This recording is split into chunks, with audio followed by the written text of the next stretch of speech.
তো বাবার বাড়িতে যখন ছিলাম তারপরের থেকে আবার ব্লগটা শুরু করছি। তো দেখো রাতের বেলা চাঁদ উঠেছিল, কতটা সুন্দর লাগছিল। আর সামনে তো বাবার বাড়ির সামনে তো আশ্রম বলেছিলাম, আশ্রমটাও খুবই সুন্দর লাগছিল, দেখো মন্দিরটা। আর পরের দিন সকালে বাবার দোকানে গেছিলাম, আর আমার মেয়েকে দেখো চেয়ারে উঠে বাবার জার থেকে বিস্কিট বের করে নিচ্ছে, দেখো ওর কারোকে ভয় নেই। তারপর তো আমি সমুদ্রের ধারে গেলাম, যেহেতু আমার বাবার বাড়ির কাছেই সমুদ্র, তো যেতে কিন্তু খুবই ভালো লাগে। আগে অতটা ভালো লাগতো না, এখন খুবই ভালো লাগে। আগে যেতাম না বেশি, কেননা আগে তো কাছাকাছি থাকতাম তাই জন্য। তো এখন তো খুবই যাই, মানে গেলেই মানে মনে হয় যে সমুদ্রের ধারেই বসে থাকি। এই যে দেখো আমি নাম লিখছিলাম, আর আমার মেয়ে তো মানে সমুদ্রের ধারে গেলে মানে আসতে চায় না, বসে পড়বে ওইখানে, জলে খেলা করবে, বসে পড়বে, নাচ করবে। আর আমার দিদির মেয়েও আছে, মেজো দিদির মেয়ে, তো মেজো দিদি আর ওর মেয়ে তো বাবার বাড়িতেই থাকে, তোমাদের বলেছিলাম। আর ভিডিওটা কেউ স্কিপ করো না, দয়া করে পুরো ভিডিওটা দেখে একটা কমেন্ট করে যেও। তো এই যে দেখো আমার তো খুবই আনন্দ লাগে।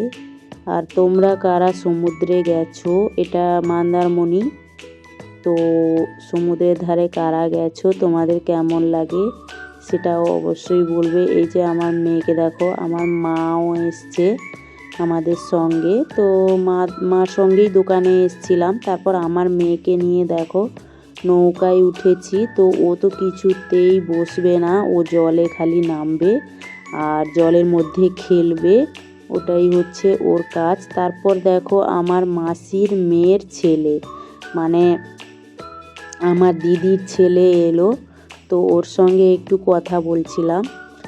তো কথা বলছিলাম ওর বিয়ে, মানে ওর বিয়ে ওর রেজিস্ট্রি হয়ে গেছে। তো এটা অনেক আগের ভিডিও, তো আমার ছাড়াই হয়নি, ছাড়বো আর ছাড়াই হয়নি, আর আলসে মতো লাগে। তো আমি নৌকায় বসেছিলাম, আমার দিদির মেয়ে ভিডিওটা করেছে। আর এই যে দেখো জল চলে আসছে নৌকার নিচে, আর ওর সঙ্গে কথা বলছিলাম, তাই ও ভিডিওটা করছিল।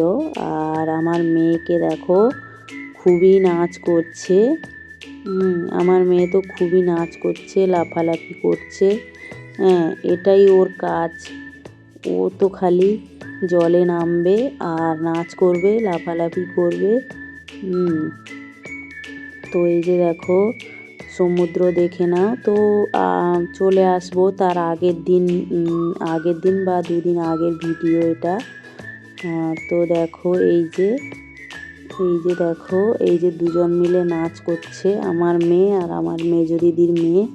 তো এই যে দেখো ওকে, ও তো খুবই খুশি, মানে ওকে যদি ওইখানে সারাদিন রেখে দেওয়া হয় তাও ও আসবে না, খুবই খুশি। আর আমার মা দাঁড়িয়ে আছে।